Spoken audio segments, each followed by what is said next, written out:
Welcome to Cheater Confessions. Let's get started with today's story. Annie wanted to meet for dinner. Said we needed to talk in person, not over text. I already knew something was coming. She'd been cold and weird for weeks. Short answers, long silences. So I said sure, picked a steakhouse we used to like. Neutral ground. She showed up dressed like it was a job interview. Blue blazer, hair straightened, no eye contact. I tried small talk. She skipped it, waited until the food came. Then she put her fork down and said, "I'm filing for divorce on Monday. My lawyer's filing under emotional instability. He says it'll help with custody in the house." I stared at her. She took a sip of her wine like she just told me the soup was cold. Then she added too casually, "He says we should mention how you raise your voice, make impulsive decisions, get reactive. You know, it paints the picture." I nodded once. "So the plan is to say I'm unstable." She looked up from her plate. "It's not personal, Walter. It's just what works. We can't both get everything." That's when she reached into her purse and pulled out her phone. I watched her type something and hit send. A second later, my phone buzzed in my jacket. I pulled it out and read the screen. "I'm filing for divorce and telling the judge you've been unstable." That was the actual text. Word for word, no fluff, just that. I slid the phone back in my pocket. "You're really putting that in writing?" She shrugged. "You can't say I didn't warn you." My voice was calm but flat. "You know this only works if I actually act unstable, right?" She leaned back, smirking. "We've lived together for 8 years. I've got plenty to work with." I didn't respond, but something clicked in my head. 3 days ago, she left the office printer running. I came home and found a warm stack of documents. Didn't check what it was. But now I was starting to get a pretty good idea. I finished my drink, tossed a few bills on the table, and stood up. "Good luck, Annie," I said. "Just make sure your paperwork's cleaner than your printer habits." Then I walked out. When I got home from that dinner, the house felt heavier than usual. Lights off, quiet. Annie had gone to stay at her sister's place for the night. Said she needed space after dropping a bomb on my life over steak and wine. I went straight to the office, turned on the lamp, sat at the desk, and stared at the printer. The stack was still there, untouched, right where she'd left it. I pulled the pages out. First thing I saw was a header. Patient, Annie T. Delaney.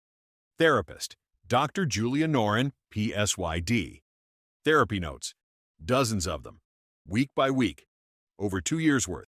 I read slowly at first, then faster. My stomach twisted with every paragraph.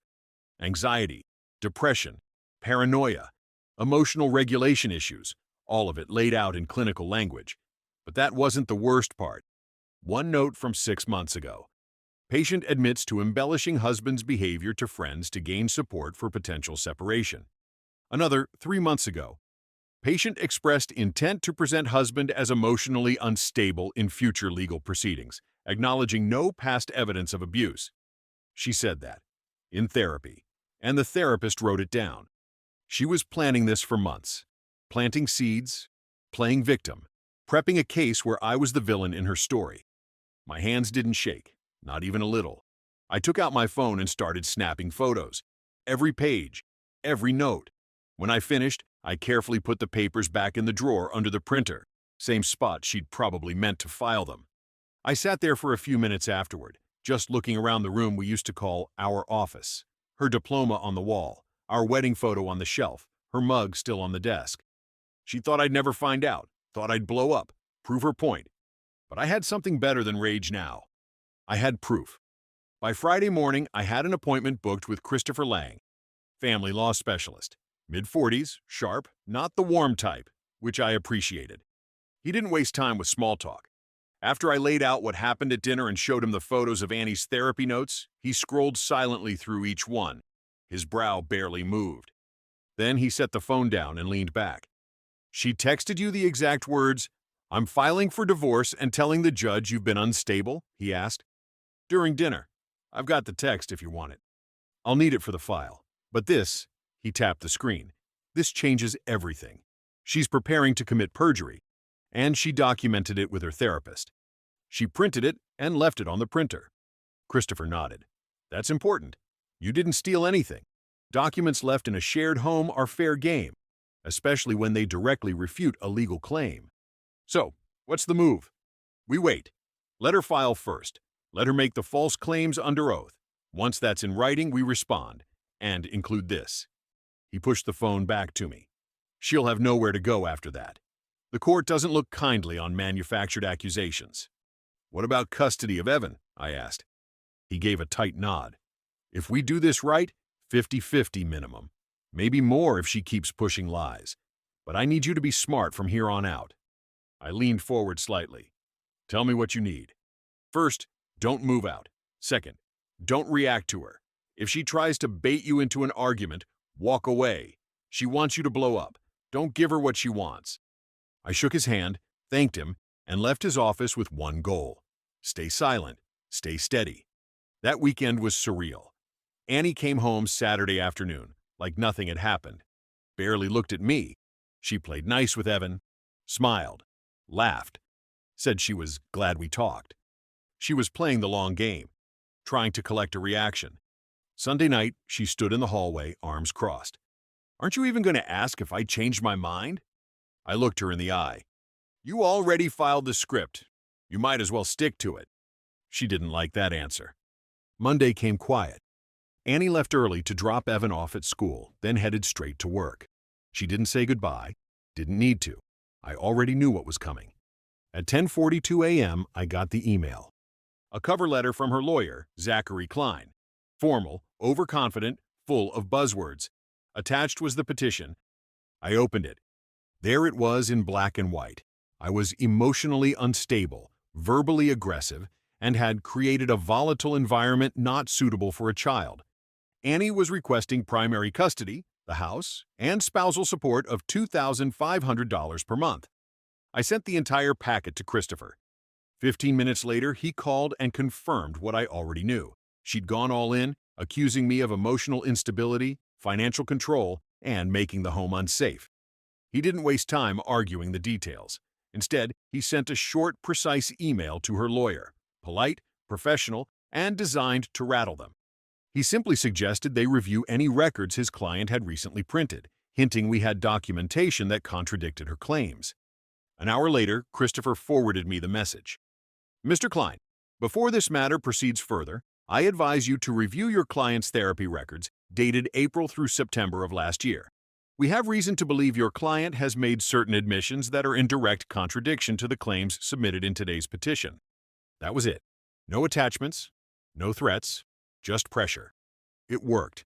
At 3:18 p.m., my phone buzzed. It was Annie. What the hell did your lawyer send to Zachary? He's freaking out and won't tell me why. I replied, he just reminded him to review some paperwork you printed last week. 3 dots bubbled, then disappeared. A minute later, she replied, you went through my medical records? I sent back, nope, you left them on the printer, in the open, in our office. She didn't respond after that. Later that night, I caught her pacing in the backyard, phone pressed to her ear, talking fast and low. She wasn't in control anymore. The shift had started. Wednesday afternoon, I was at the office reviewing a project proposal when the front desk buzzed me. There's a Michael Delaney here to see you, they said. He says it's urgent. Annie's brother.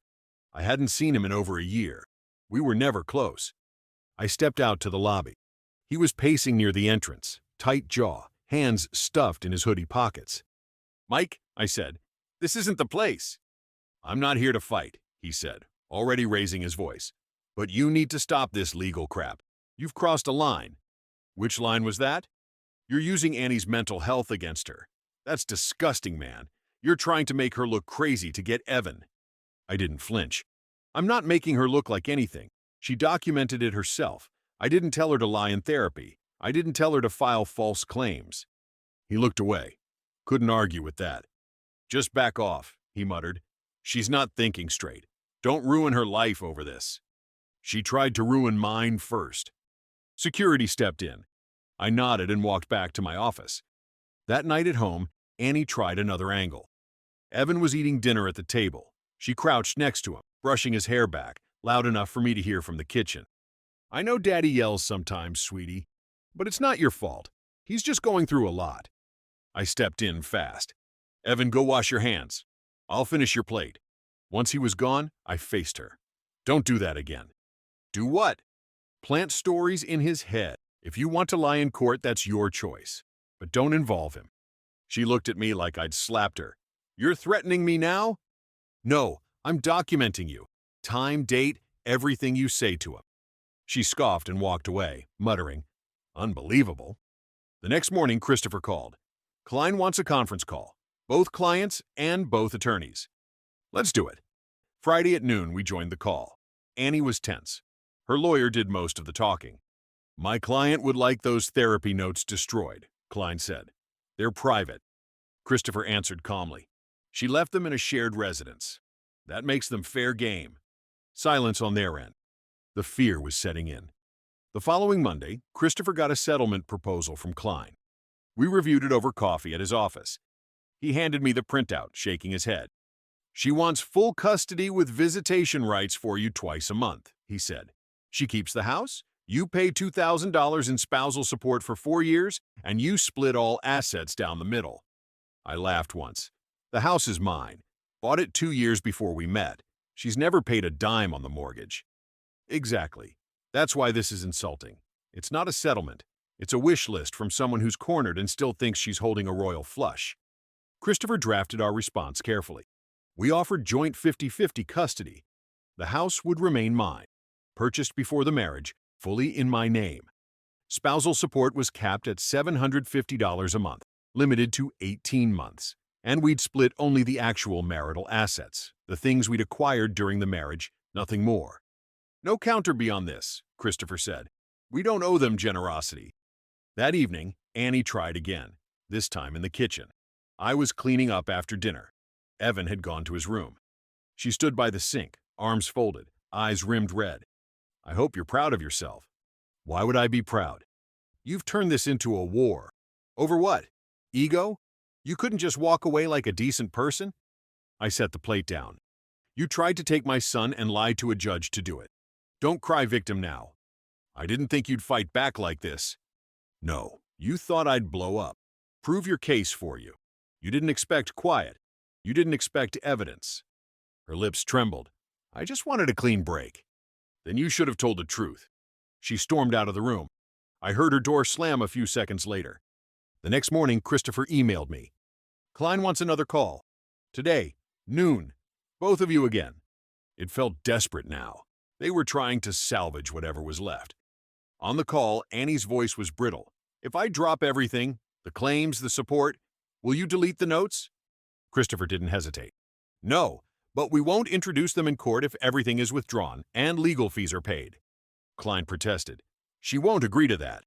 Christopher replied, Then we'll see you in court, and we'll let a judge read every word. They went quiet. We knew they'd break. They didn't respond the next day, or the day after that, but the silence said more than words.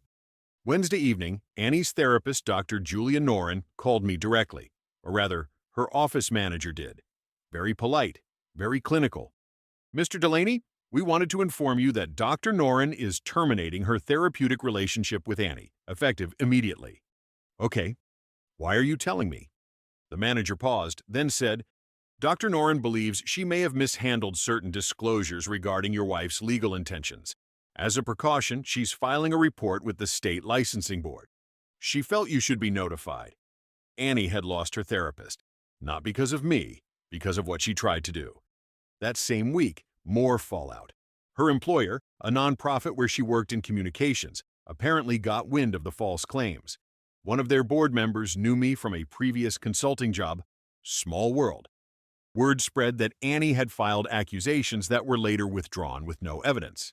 The organization issued a formal HR warning for inappropriate disclosure of personal matters in the workplace. Thursday evening, during the handoff with Evan, she muttered just loud enough for me to hear, They're all turning on me. You did this. I didn't respond. Friday, I got a call I didn't expect. Her father, Leonard. Walter, it's been a while, he said. Yeah. I just wanted to say, I'm sorry. Annie didn't tell us what she was planning. We only saw the truth when the paperwork surfaced. I appreciate that, I said, and I meant it. She's always been dramatic. Her mother and I, we didn't raise her to lie. We'd like to keep seeing Evan if that's all right. Of course. He needs all the stability he can get. We hung up after a few more minutes. Simple. Respectful. That weekend, Klein emailed Christopher with a revised offer. They accepted all custody terms. Annie would pay no legal fees but wanted the Subaru she drove, plus $900 per month spousal support for a year and a half. Christopher called me. Take it. You'd spend more than that going to trial. Done, I said. Let's end it. The papers were signed the following Friday. The court date was waived. Divorce finalized in 90 days. Evan's schedule started the next week. Week on, week off. It was over. At least, the legal part was. 3 months passed. The divorce finalized quietly. No court drama, no witnesses, just signatures and silence. Annie moved out 2 weeks after the papers were filed. Her parents helped with the U-Haul. Leonard nodded to me on the porch, respectful. Her mother wouldn't even look at me. Evan adjusted faster than I expected. Kids are resilient like that. We kept his life simple. Same school, same friends, 2 bedrooms now instead of 1. Annie and I communicated strictly through a parenting app. Timestamps, logs, no side comments. She stopped trying to renegotiate custody after the second time I told her to file a motion if she wanted changes. She never did. She was quieter now, less smug. The fights were gone, not because she changed, but because I stopped giving her anything to fight against. She tried spinning her version to mutual friends. Some believed her, most didn't, especially once it got out that she withdrew every claim she'd made about me.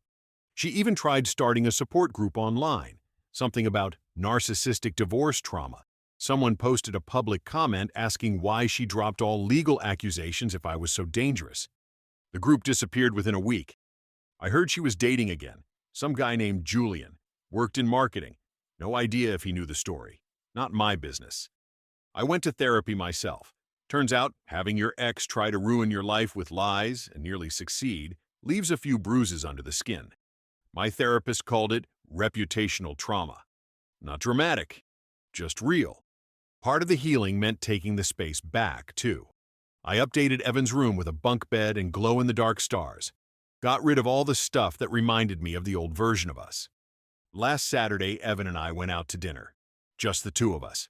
Burgers and milkshakes. Same kind of place Annie and I went to the night this all began. Evan looked up from his fries and asked, "Are you happier now?" I smiled. "Yeah, buddy, I think I am." He nodded like that made perfect sense. Then he said, "Can we get a dog? Let's talk about it next week." "Okay," he said, "but I want one that's fast." We laughed, and just like that, we moved on. Thank you for watching.